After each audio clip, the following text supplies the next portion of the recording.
One simple rule determined whether a person would wake up in the morning in the middle of a boundless, snow-covered plain. The Indians of the Great Plains knew this law from an early age and never dared to break it, even in the most severe frosts.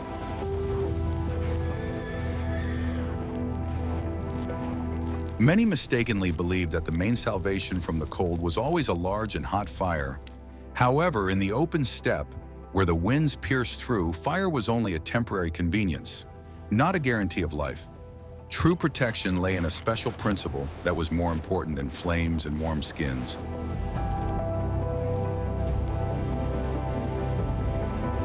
Violation of this unwritten law was punished quickly and mercilessly by nature itself. Watch the video to the end, and you will learn how the ancient inhabitants of the prairies cheated death when the temperature dropped to critical levels. What if I told you that everything you believed about cold weather was wrong? We are used to thinking that frost bites our noses and fingers, but on the Great Plains, the cold worked differently. It was a vast, all-consuming force from which there was nowhere to hide on the flat, table-like land. The winds blowing from the north encountered neither mountains nor forests in their path, gaining tremendous speed. A person caught in this flow would lose body heat in a matter of minutes. The Lakota and Cheyenne Indians did not treat winter as an enemy, but as a severe test that demanded respect. They knew that it was useless to fight the cold with force. It could only be outwitted. The biggest mistake was to try to warm up the entire space around oneself. Heat had to be kept inside in close proximity to the body. The air in winter became dry and clear, creating a deceptive sense of security. The sun could shine brightly but give off no heat. On such days, any exposed skin was at risk of instant frostbite. People learned to sense the slightest changes in the weather long before a storm began. Night brought with it the greatest danger, when the temperature dropped sharply by tens of degrees. It was in the darkness that the cold became palpable, penetrating through the slightest cracks in clothing and dwellings. Sleeping in such conditions, without special preparation, was tantamount to suicide. Ordinary fatigue could imperceptibly turn into eternal sleep. Nomads understood that the source of heat was inside the human body, and the main task was to prevent that heat from escaping. They developed a whole system of behavior that regulated every movement in winter. This applied not only to clothing, but also to breathing, nutrition, and body position. Even the choice of a place to camp was a strategic decision on which the life of the entire tribe depended. They looked for lowlands and ravines that could at least slightly break the force of the wind. Open space was a deadly trap that they tried to avoid at all costs. Winter on the plains tested not only the body, but also the spirit. The ability to remain calm and not panic in a blizzard was more important than physical strength. Panic led to unnecessary movement, sweating, and, as a result, hypothermia. The wisdom of survival was passed down from generation to generation, not through words, but through actions. Young people watched their elders and repeated their methods of setting up camp for the night. Mistakes were not forgiven here, and every misstep became a harsh lesson. Understanding the nature of cold was the basis of these people's existence. They did not conquer the elements, but coexisted with them, knowing their laws. And the most important law was that very nighttime rule. I wonder how this topic is perceived in different parts of the world, where winters are just as harsh. Where are you watching us from, and are you familiar with the feeling of the piercing steppe wind? Write about it in the comments. Are you ready to learn the truth about how a simple structure made of poles and skins defeated modern engineering solutions?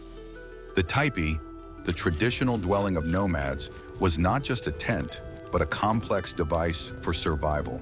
Its conical shape was ideal for windy plains, allowing air currents to flow around the dwelling. The wind did not hit the wall, but slid over it, pressing the structure to the ground. But the secret to warmth lay not only in the shape, but also in the double walls. Inside the main covering, a second inner lining was stretched, about the height of a person. This created an air gap between the cold street and the living space. This still air acted as a powerful insulator, preventing the cold from entering. Cold air entering under the outer edge of the teepee was heated in this space and rose upward. This created a natural draft that removed smoke and renewed the air. The interior of the dwelling always remained at a comfortable temperature, even when a blizzard raged outside. The fire in the center burned evenly, as the ventilation system provided a constant supply of oxygen. Smoke did not stagnate at the bottom, but immediately escaped through the smoke hole at the top. An important element was the entrance, which was always located on the east side, opposite the prevailing winds. The doorway was closed with a thick skin that did not swing open but slid. This minimized the loss of precious heat when entering and exiting. The cover itself was sewn from many bison skins that had been specially treated. The leather was impregnated with smoke and fat, which made it waterproof and windproof.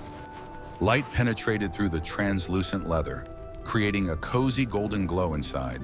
In summer, the lower edges of the cover could be lifted for ventilation, but in winter they were tightly pressed down with stones and turf. This turned the light structure into an impregnable fortress. Snow swept in by the wind from outside served as additional insulation. Inside the teepee, the space was organized to make the most efficient use of the heat from the hearth. People sat around the fire, but not too close so as not to disrupt the air circulation. Every object had its place, and chaos was not tolerated. This architecture had been refined over centuries of living in harsh conditions. It did not require complex materials, only wood, leather, and knowledge of the laws of physics. A teepee could be assembled and disassembled in an hour, which was critical for nomadic life. However, even the warmest dwelling could not save a person if they went to bed incorrectly. Would you like to know the secret that was the basis of their night's rest and was more important than walls? What I am about to show you contradicts all modern ideas about comfortable sleep, where we are accustomed to soft feather beds. The main and unbreakable rule of spending the night in the steppe was never, under any circumstances, touch the ground with your body. In winter, the frozen ground turned into a giant cold accumulator, capable of draining life from the body in a couple of hours. Even inside a well-heated teepee, the ground remained icy and deadly dangerous. Once you lay down on it, no amount of blankets on top would save you. The Indians were well aware of the physics of heat transfer. Cold comes not only from the air, but also, much more dangerously, from below, from the ground. The thermal conductivity of the earth is much higher than that of air, so it sucks the energy out of the body instantly. Therefore, the first thing they did when setting up camp was to create powerful multi-layer insulation between themselves and the ground. It was not just a carelessly thrown down bedding, but a complex engineering structure that was built with intelligence. Each layer in this pie had its own specific function. The basis of this system was willow branches laid in a special way directly on the frozen ground. Their elastic and springy structure created air pockets underneath that retained heat and served as a shock absorber. Willow rods were often tied into special mats resembling modern mats. Such mats were convenient because they could be easily rolled up when moving to a new place. Willow was the ideal material because it did not break under the weight of sleeping people. A thick, generous layer of dry steppe grass or fragrant sage was laid on top of the willow base. The grass acted as an excellent soft insulator, trapping warm air inside thousands of hollow stems. In addition to thermal insulation, sage gave off a pleasant aroma that calmed the nerves after a hard day. In the warm season, this smell also effectively repelled annoying insects that disturbed sleep. This grass mattress was regularly fluffed up to keep it lush. Only on top of this carefully prepared plant pillow were hard skins, with thick fur finely laid out. Usually, the skins of old bison were used for this purpose, as their wool was particularly dense, coarse, and wear-resistant. This layer served as a reliable foundation and waterproofing for the sleeping area. The hide prevented moisture from the grass or ground from seeping up to the sleeping person. It was the last line of defense against the cold from below. This improvised bed raised the sleeper several important inches above the frozen ground. This created a critically needed barrier that broke the direct contact between the body and the icy ground. The body heat radiated by the person was reflected back by the fur instead of being lost uselessly into the endless icy abyss of the soil. In essence, the person was floating on a cushion of air, protected on all sides. It was this air layer that was the main secret to warmth. Violating this iron rule was deadly dangerous, especially for a very tired traveler. If you foolishly lay down on the bare ground, even wrapped in the warmest blankets, the cold would still find its way in from below. The blood in the vessels began to slow down, the body cooled down, and the person froze, often without even waking up. It was a quiet death that came in sleep. Therefore, the elders strictly monitored how the young people prepared their beds for the night. This principle of multi-layered insulation was used not only in permanent dwellings, but also in temporary shelters on the road. Hunters caught at night in the open steppe without a tent would first look for material to make a bed. They used spruce branches, dry reeds, or even hard shrubs cut with a knife. They were willing to sleep without a roof over their heads, but not on the bare ground. Spending an hour gathering branches meant surviving until dawn. At the same time, it was critically important to ensure that all this insulation remained dry. Moisture instantly destroyed the heat-retaining properties of grass and skins, turning them into an ice pack. Therefore, every morning, the bedding was stirred, dried by the fire, and the grass was changed at the first opportunity. A dry bed was the key to good health, and laziness was unacceptable here. Moldy or wet grass was ruthlessly thrown away. This ancient method of protection from the cold from below was universal for all northern tribes of the continent. It was considered even more important than the presence of fire, because the fire could go out in the middle of the night. The earth, on the other hand, continued to draw heat constantly, every second, while a person slept.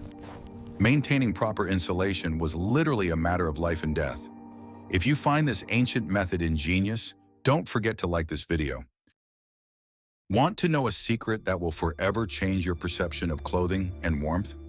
A huge bison hide was a person's main protector while sleeping, but it had to be used in a very specific way. There was an unbreakable rule: the fur must always face inward, toward the body, and the smooth skin must face outward. This created a thermos effect, trapping the air heated by the body in thousands of thick wool fibers. It was the air between the hairs that warmed the person, while the skin on the outside served as a protective shield. Many early Europeans mistakenly covered themselves with fur facing outwards, considering it more logical and beautiful. But with this method, precious heat escaped more quickly, and the cold, stiff leather touched the body, causing shivering.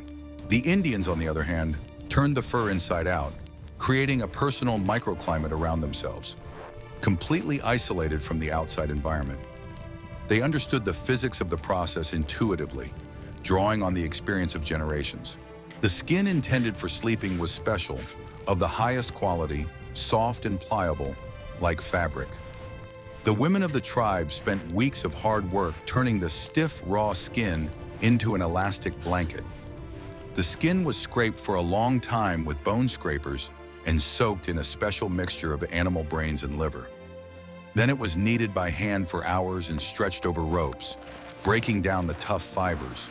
The result was something that gently hugged the body. This fur blanket was called a robe and was the main personal item of every member of the tribe. The outer leather side was often painted with the owner's life story or symbols of his military achievements. The robe was not just a utilitarian item for sleeping, but a passport and part of a warrior's identity. The drawings on the blanket told the story of a person's life while he slept. Losing a robe was a serious tragedy. People usually slept under such capes completely naked or wearing only minimal loincloths. This allowed the body to breathe freely and prevented moisture and sweat from accumulating in daytime clothing. Direct contact between human skin and soft fur provided the best and fastest thermoregulation. The wool instantly heated up from the body and returned that heat back. Clothing, on the other hand, created an extra barrier and could disrupt blood circulation. It was necessary to wrap oneself in the robe from head to toe, like in a cocoon, leaving only a small opening for breathing. The warm air exhaled remained inside this cocoon, further warming the space under the skin. This created a closed heat cycle that maintained a comfortable temperature throughout the long night. People literally warmed themselves with their own breath. Their faces did not freeze as they were kept warm. If the frost was particularly severe, several layers of skins were used, creating a layer cake. In this case, the top layer could be placed with the fur facing outwards. This was done in order to collect falling frost and condensation on the outer pile, preventing it from melting. But the inner, most important layer always remained the same. The fur had to touch the body. Daytime clothes taken off at night were placed next to the skins or used as a pillow under the head. This way they remained warm and dry until morning, heated by the warmth of the sleeper. Putting on frozen moccasins and an icy shirt in the morning would not only be unpleasant, but also dangerous to health. Warm clothes in the morning helped to preserve the energy accumulated during the night. Caring for the robe was a sacred duty because the life of its owner directly depended on its condition. Any holes, even the smallest ones, were immediately sewn up with strong thread so as not to let the precious warmth escape. Every morning, the skins were taken out into the frost and thoroughly shaken to get rid of dust and frozen condensation. Airing prevented the fur from matting and losing its insulating properties. This simple but ingenious principle of using fur was the result of thousands of years of experience of survival in harsh environments. It allowed people to sleep comfortably at temperatures that seemed unthinkable and deadly to the unprepared. But how did they protect their feet, the most vulnerable part of the body? The feet were the most vulnerable part of a nomad's body, and protecting them required a special, almost jeweler's art. If your feet froze, you lost mobility, and in the wild that meant certain death. Moccasins, sewn from soft deer or elk leather, did not provide warmth on their own, serving only as a shell. The secret to warmth lay in the use of natural insulation, which was always at hand in the steppe. The moccasins were tightly stuffed with dry, soft grass, sedge, or winter bison wool. This layer created a thick air cushion around the foot, working in the same way as modern high-tech thermal socks. The air trapped between the blades of grass retained body heat and kept the cold out.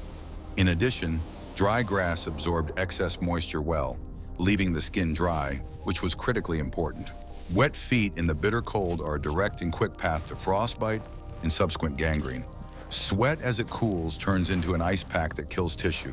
Therefore, the grass insulation was changed every single day, ruthlessly discarding the damp bundle. This was a mandatory evening procedure that was performed even in the most difficult conditions of fatigue. Winter moccasins were deliberately sewn to be loose, a couple of sizes larger than the actual foot. They were not supposed to squeeze the foot or interfere with natural blood circulation. Tight shoes in the cold were deadly dangerous, as the constricted vessels stopped delivering warm blood to the toes. The extra space was filled with insulating material, allowing the toes to move. The moccasin leather was generously impregnated with animal fat and smoked over thick campfire smoke. This treatment made the shoes water repellent and resistant to getting wet from melting snow. The smoked leather took on a dark color and a specific smell, but most importantly, it did not stiffen in the cold. It remained soft and flexible even at extremely low temperatures. High leather boots, which were tied with laces below the knee, reliably protected against snow getting inside the shoes. They worked like modern hiking gaiters, tightly closing the gap between moccasins and pants. This created a sealed protection for the lower legs, allowing walking through snowdrifts. Snow could not get inside and melt there, wetting the precious insulation. If they had to walk through really deep, loose snow, they used snowshoes with a wooden frame and a mesh of wires. These prevented the hunter from sinking waist deep and coming into contact with the lower layers of snow, where the temperature could be higher. Distributing weight over a large area helped conserve energy and maintain a fast pace. Without them, winter hunting or travel would have been impossible. In the evening, moccasins were always taken off and dried by a warm fire, but with the utmost care. They were never placed too close to the flames, as intense heat could damage the leather. Over-dried leather became brittle, stiff, and could crack at the bend. The ability to dry shoes properly and carefully was as important as the ability to sew them. Special sleeping moccasins were worn for sleeping, made of soft leather with thick fur inside. They were always perfectly clean and dry, intended exclusively for resting in bed. This allowed tired feet to recover, relax, and warm up completely overnight. Walking in them on the street or even on the earthen floor was forbidden. Caring for the feet was the basis of the strategic mobility of the entire tribe. A person who rubbed their feet raw or frostbitten them could not walk and became a heavy burden for everyone. Therefore, hygiene, massage, and constant warming of the feet were elevated to the rank of a strict law of survival. Every member of the community knew these rules by heart from childhood. What if I showed you a time machine that would transport us to a world where proud solitude meant certain death? In indigenous cultures, the concept of personal space that we are familiar with completely disappeared in winter. Survival was an exclusively collective endeavor, and this even applied to such intimate things as sleep. People slept in tight groups, huddled close together to combine the warmth of their bodies into a single cauldron. The strongest and most enduring warriors lay at the edges of this living heap, protecting the others with their backs. In the center, in the most protected and warmest place, slept the elderly, women, and the youngest children. This living battery generated and retained enough heat to warm all participants, even without a fire. The temperature in the center of this tangle of bodies was significantly higher than the air temperature in the dwelling. This close proximity was not a sign of weakness or poverty, but a sensible and calculated survival strategy. A lone person, even covered with blankets, inevitably loses heat in all directions at once. In a dense group, heat loss is minimized, as only a small part of the body's surface remains exposed to the cold. Neighbors warmed each other, creating a closed thermal circuit. This method of spending the night was practiced not only in comfortable teepees, but also in the harsh conditions of temporary shelters. Hunters on long expeditions lay down on the snow back to back, covering themselves with large shared skins. Mutual trust and absolute solidarity were essential for such close physical contact. Enemies or people in conflict would not have been able to survive the night in this manner. Even the layout of the tents in the camp was subject to the strict principle of collective protection from the elements. They were placed in a tight circle, with the entrances facing the center, creating a common space protected from the wind. The outer perimeter of the dwellings took the brunt of the icy wind, protecting the cozy courtyard. Inside the circle, the wind died down and it was safe to go about their business. In the longhouses of the Iroquois, who lived further east in the forests, this principle worked on the scale of an entire huge clan. Dozens of related families lived under one long roof, undivided by walls. They warmed the huge space with their breath, body heat, and numerous hearths. The warmth of one person became a common asset and a contribution to the survival of all. An important aspect of such crowding was the powerful psychological support during the long, dark nights. The feeling of a comrade's shoulder helped them not to give in to animal fear of the roaring night elements.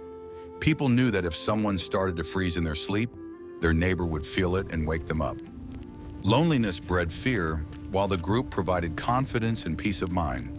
There was an unspoken rule to check on each other while sleeping.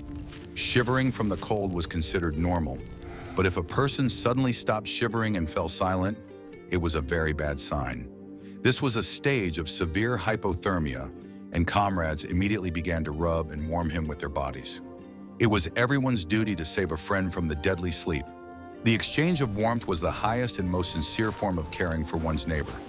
In a culture where material resources and fuel were limited, one's own warm body became the main tool for helping others.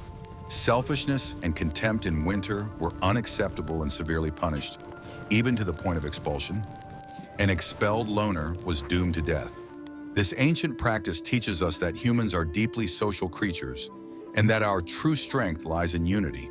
But external protection and the warmth of neighbors alone were not enough. Powerful internal fuel was also needed. How did they keep the fire burning inside themselves without hot food? To keep a stove warm, you need to constantly add wood to it, and the human body works the same way in winter.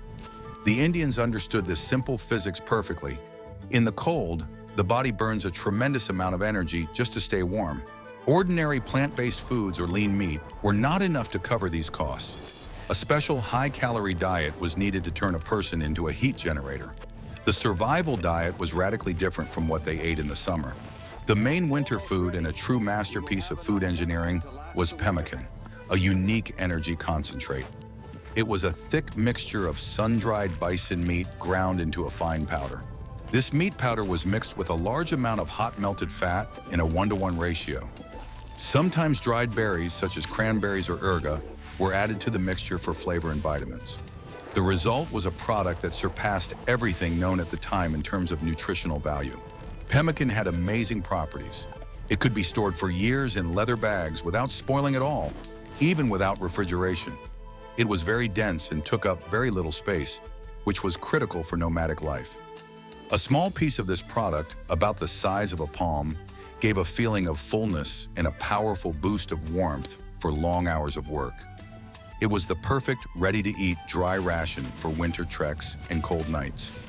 It could be eaten on the go or cooked into a thick soup. Fat was a key, sacred element of survival, as it is digested slowly and provides long, steady heat. Nomads intuitively sensed the needs of the body and deliberately increased their consumption of pure fat with the onset of cold weather.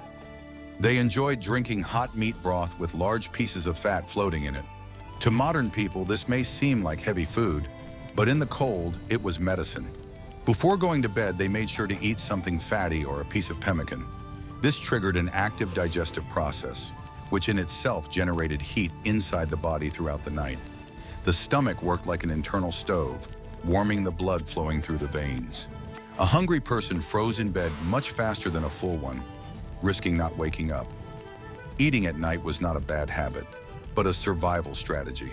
Water was no less important, as dehydration makes the blood thick and viscous, which sharply impairs circulation and heat exchange. In winter, liquid water was obtained exclusively from snow or river ice, but this process required caution. It was strictly forbidden to eat snow in its cold form, especially for children. It was always melted in a cauldron and heated to a comfortable temperature before drinking. Consuming cold snow took away precious energy from the body, which was spent on the phase transition from ice to water.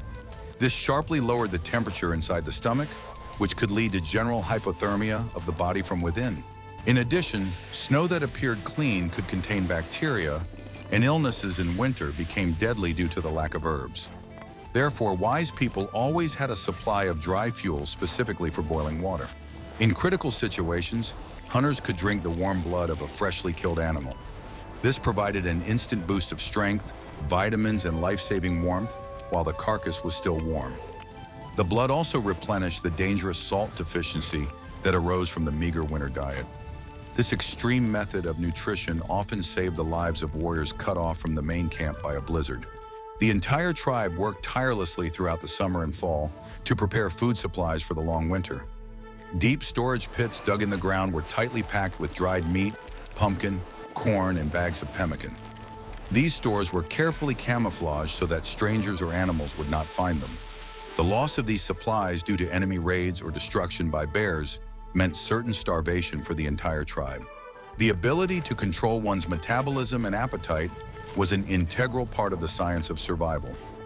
People knew when to eat their fill and when it was better to endure in order to preserve supplies until spring. Eating in winter was not a pleasure or a ritual, but a strict strategic resource. Waking up in winter was the most difficult and unpleasant moment of the day, requiring iron discipline. Crawling out from under warm, cozy furs into the frosty air, where steam rose from your mouth, was a real test of willpower. The body desperately resisted the cold, demanding to stay warm for just another minute. But it was impossible to lie there too long. Daylight hours were short in winter, and there was much to be done before darkness fell. First, the mistress or the warrior on duty would light a fire if it had unfortunately gone out during the night. The smoldering coals, carefully covered with a thick layer of ash in the evening, were gently fanned into a cheerful flame. The crackling of the wood and the lively warmth of the hearth brought life back to the dwelling that had frozen overnight. Only when the fire was blazing could hot drinks be prepared and the day begin. Personal hygiene was not neglected in winter, but took on completely different, harsh forms. Washing with liquid water in such conditions was impossible and dangerous, so the Indians used snow baths. Men and children ran outside and vigorously rubbed their bodies with clean, prickly snow. The snow perfectly cleansed the skin of dirt, removed sweat, and, as it melted, washed away everything unnecessary. This shocking procedure powerfully hardened the body and incredibly strengthened the immune system. After intense rubbing, the skin turned red, and the body began to literally burn from the inside from the rush of blood. After such a shower, the morning frost no longer seemed so frightening, and the vigor lasted throughout the day. Indians got used to such procedures from early childhood and endured them with surprising ease. Getting dressed after sleep was a quick and precise process, practiced to the point of automatism. Clothes were first warmed by the fire or kept under sleeping skins so as not to put icy clothes on a warm body. Cold clothes could instantly take away the heat accumulated during the night. Each layer was checked for dryness and integrity before being put on the body. If the tribe was nomadic or on a warpath, the morning began with breaking camp. This was done with remarkable speed and coordination, with everyone knowing their role. Women could remove the leather cover, dismantle the poles, and pack up the teepee in a matter of minutes. They worked with their bare hands despite their fingers numb from the cold and the wind. Tools and weapons accidentally left outside were brought inside with the utmost care. The sharp temperature change could cause heavy condensation, which instantly turned into water and led to metal rusting. The wooden parts of the bows could crack or warp from the sudden heat, so they were taken special care of. Weapons were stored in a cool area at the entrance or in covers. It was critically important to check the condition of the horses, which were the main wealth and transport of the Plains tribes. The animals were fed sweet willow or poplar bark if the grass was hidden under too deep snow. Men chopped branches so that horses could reach their food. In the most severe frosts, valuable war horses were even covered with old skins to preserve their strength. A morning inspection of the sky and horizon determined the plans of the entire tribe for the coming day. Experienced trackers and elders read the signs of the weather like an open book.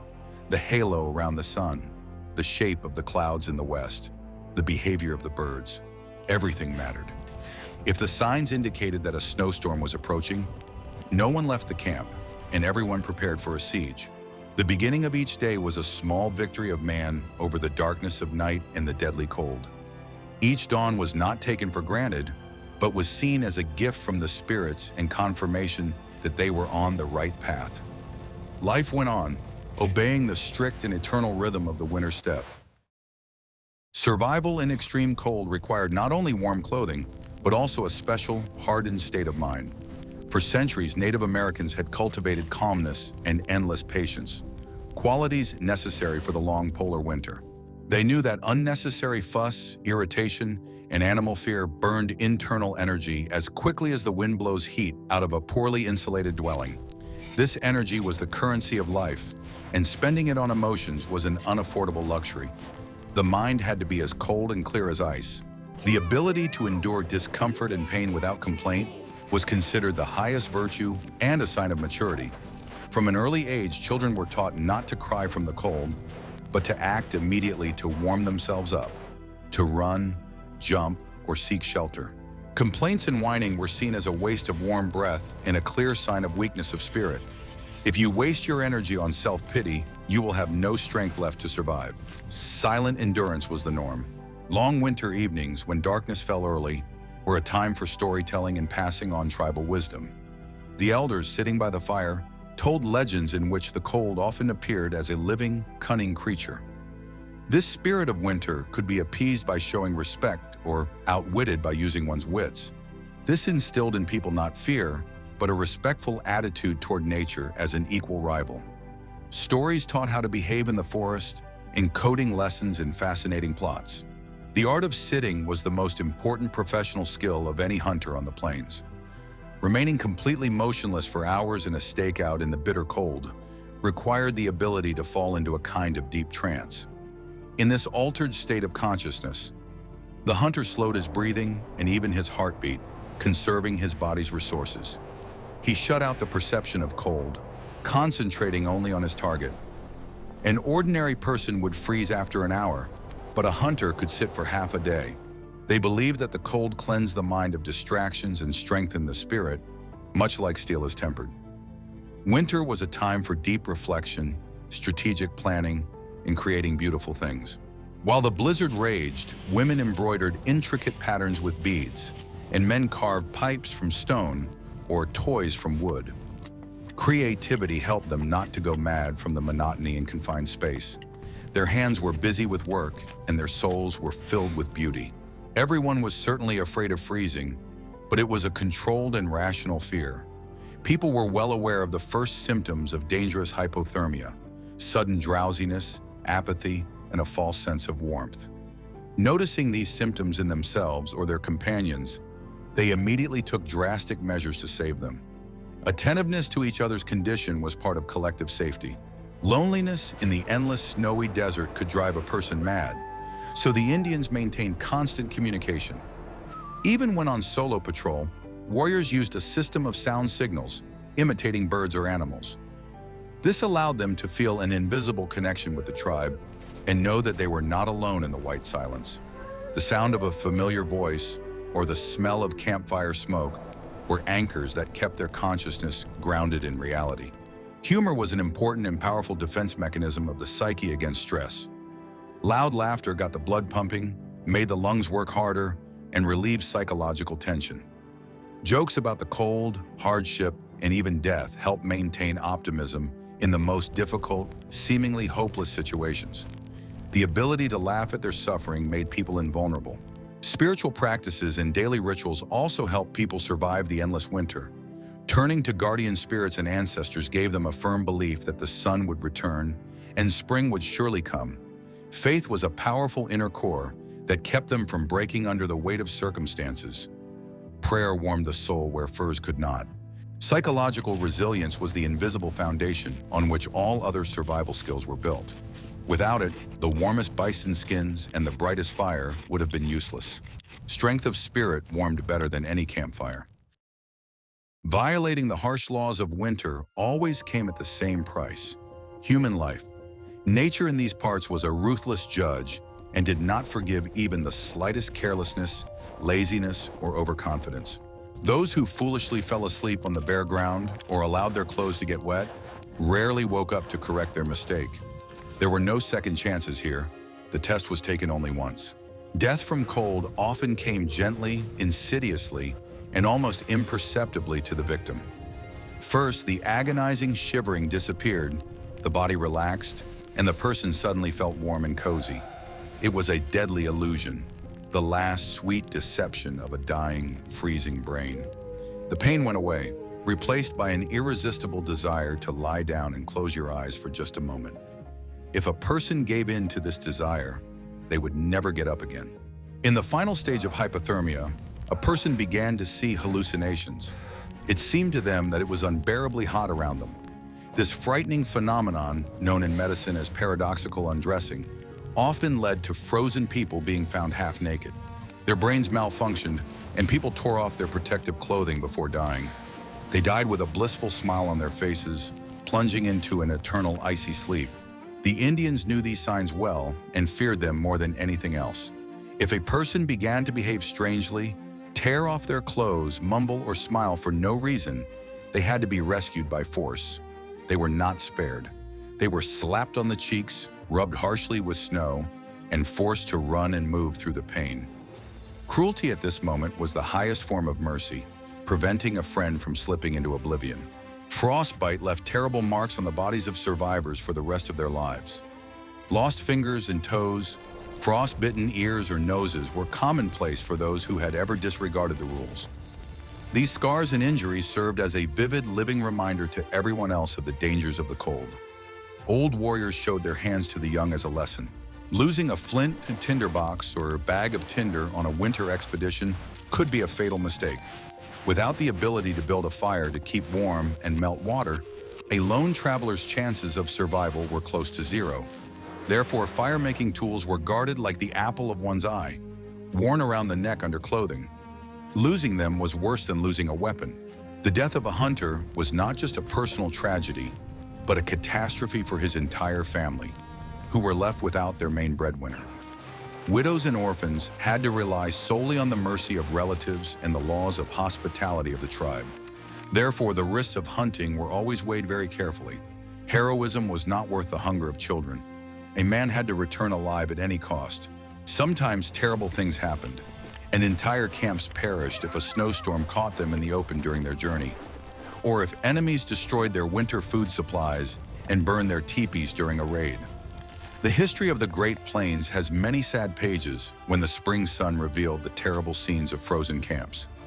Nature took the weak and the careless. But it was precisely this constant proximity to death that made people appreciate life so keenly and vividly. Every morning was a personal victory, and every spring that came was a great celebration of the rebirth of all living things. The rules of survival, written at the cost of thousands of ancestral lives, were strictly observed and passed down as sacred. We see that survival in the icy hell was not a matter of luck, but the result of strict discipline and deep knowledge. The history of the indigenous peoples of North America shows us that humans are capable of adapting to any conditions if they are observant and disciplined. Their night rule, isolation from the ground, and the creation of an air gap is still relevant today for any tourist or military personnel. This is wisdom proven by centuries of icy winds and snowstorms. They prove that even with primitive technology, it is possible to live in harmony with the harshest nature. Which aspect of Native American life impressed you the most? Was it the design of their shoes or their method of collective sleeping? Please suggest topics for future videos that you would like to see on our channel in the comments. And don't forget to subscribe so you don't miss new insights into the history of survival.